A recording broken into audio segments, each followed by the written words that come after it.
नमस्कार दोस्तों, India daily के डिजिटल प्लेटफॉर्म पर आप सभी का बहुत बहुत स्वागत है। मैं हूं आपके साथ गीतू चौहान। और जैसा कि हम देख रहे हैं कि अमेरिका और चीन के बीच टैरिफ वॉर बढ़ता जा रहा है और इसी कड़ी में अब एक बड़ी खबर निकलकर सामने आ रही है कि अब चीन ये चाहता है कि जो सामान वो अमेरिका में बेचना चाहता था उसे तो नहीं बेच रहा है, लेकिन अब उसे कोई और देश ऐसा मिल जाए जो उसके सामान को खपा सके। तो इसी के चलते उसने काफी देशों से बात की, लेकिन कोई देश चीन से सामान खरीदना नहीं चाह रहा है। हालांकि क्योंकि भारत उसके सबसे करीबी देशों में से एक है, तो ऐसे में कोशिश ये की जा रही है कि भारत में चीन अपना सस्ता सामान बेचे, और जिसके चलते 5% का डिस्काउंट भी चीन ने कर दिया है। दरअसल जो कच्चे माल की सप्लाई होती है इलेक्ट्रॉनिक्स की, वो पहले अमेरिका में भी हुआ करती थी, लेकिन जब से 145% का शुल्क लगाया गया है, तब से यहाँ पर चीन ने ये फैसला किया है कि वो अब अपने सामान को कम दामों पर भारत में बेचेगा। लेकिन उसमें कितना सफल होगा ये देखना होगा, और उसके लिए क्या प्रावधान वो कर रहा है ये भी जानने की जरूरत है।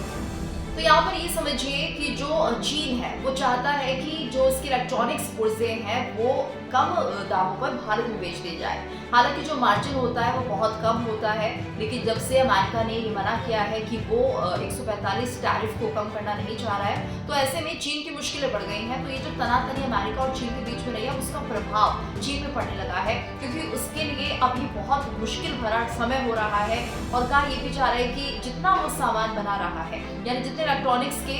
कच्चे माल को बना रहा है, वो अब मुसीबत का सबब उसके लिए बन गया है, क्योंकि 3 महीने से ज्यादा आप इसे अपने पास स्टोर करके नहीं रख सकते, और अगर ऐसा करते हैं तो ये जो आइटम्स होते हैं वो खराब हो सकते हैं। इसलिए अब कोशिश की जा रही है चीन की तरफ से कि वो जल्द से जल्द इस सामान को कहीं खपा दे, और ऐसे में भारत से बड़ा देश उसे कोई दिख नहीं रहा है, जहाँ पर काफी तादाद में लोग हैं। और अगर इसी वजह से वो आगे बढ़ता है तो शायद भारत ही एक ऐसा देश होगा जो उससे सामान को लेगा। और अब कोशिश ये की जा रही है चीन की तरफ से कि उसने 5% का डिस्काउंट भी दे दिया है, यानी इलेक्ट्रॉनिक्स के सामान आने वाले दिनों में भारत में सस्ते हो सकते हैं अगर ये सामान चीन भारत को देता है तो।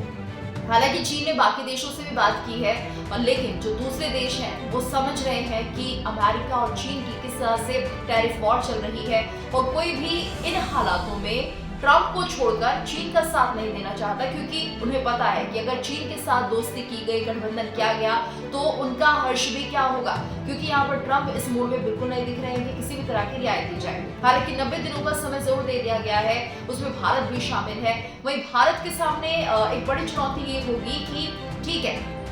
ये जो 90 दिनों का समय दिया गया है उस पर टैरिफ थोड़ा कम लगाया गया है, लेकिन 90 दिनों के बाद क्या होगा, वो टैरिफ बढ़ेगा। तो जाहिर सी बात है कि भारत अगर कम दामों में या 5% कम रेट पर भी अगर ये यूनिट्स खरीदता है, मैन्युफैक्चरिंग यूनिट्स अगर वो खरीदता है, जो कच्चे माल की बात जो की जा रही है, अगर उससे वो खरीदता है तो इस कच्चे माल का वो क्या करेगा। यानी जाहिर सी बात है जो इलेक्ट्रॉनिक सामान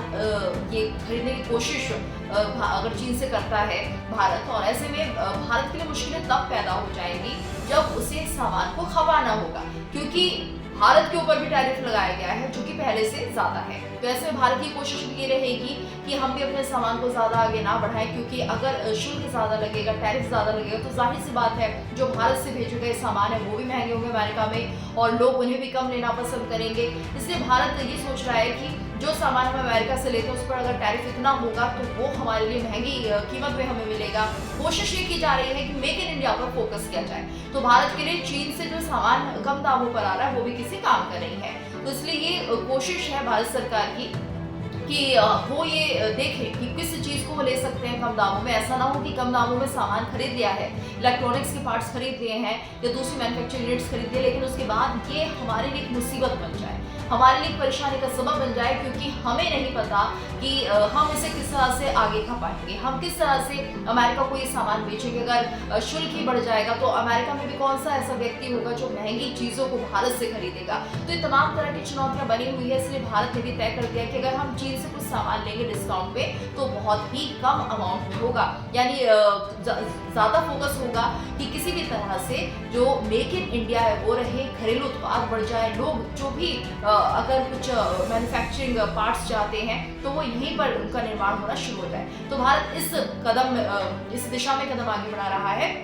और इसलिए ये एक बहुत बड़ी चुनौती अब बन गया चीन के लिए कि अपने सामान को खपाएगा कैसे। लेकिन हम अगर पूरे माहौल को समझें तो जब से अमेरिका और चीन की ये तनातनी बढ़ी है उसके बाद जो दूसरे देशों पर इसका प्रभाव हुआ है वो भी देखने को मिल रहा है। यानी अब सीधे तौर पर कोई भी ये नहीं चाहता कि हम अमेरिका से पंगा लें। अमेरिका से पंगा लेने का मतलब साफ तौर पर यही है कि या तो आपका टैरिफ बढ़ जाएगा, और टैरिफ बढ़ेगा तो आप देखिए तालमेल बिगड़ता है ऐसे में। और क्योंकि ज़्यादातर जो देश हैं वो अमेरिका से बहुत लेन देन करते हैं और उन्हें पता है कि अगर अमेरिका से दुश्मनी लेते हैं, सीधे तौर पर भिड़ जाते हैं, तो जो हाल चीन का हुआ है वो बाकी देशों का होगा। लेकिन चीन के लिए अब ये पूरी जो बात है वो चुनौती बनी हुई है कि उसने पंगा तो ले लिया है अमेरिका से, लेकिन अब इससे बाहर कैसे निकलेगा ये उसके लिए बहुत बड़ी चुनौती, बहुत बड़ी परेशानी इस वक्त बना हुआ है। तो खास तौर पे जो सबसे बड़ी मदद उसे दिख रही है वो भारत से मिलती हुई दिख रही है कि हम भारत जाए और अपने सामान को यहाँ पर डंप कर दे। लेकिन अब शायद भारत सरकार भी इस मूड में नहीं है कि हमें किसी भी तरह का सामान चीन से नहीं चाहिए। जितनी हमें जरूरत होगी उतना सामान हम लेंगे, क्योंकि भारत का फोकस है कि वो मेक इन इंडिया पर ज्यादा जोर देगा और आने वाले दिनों में ये कोशिश होगी कि हम बाहर के देशों से कम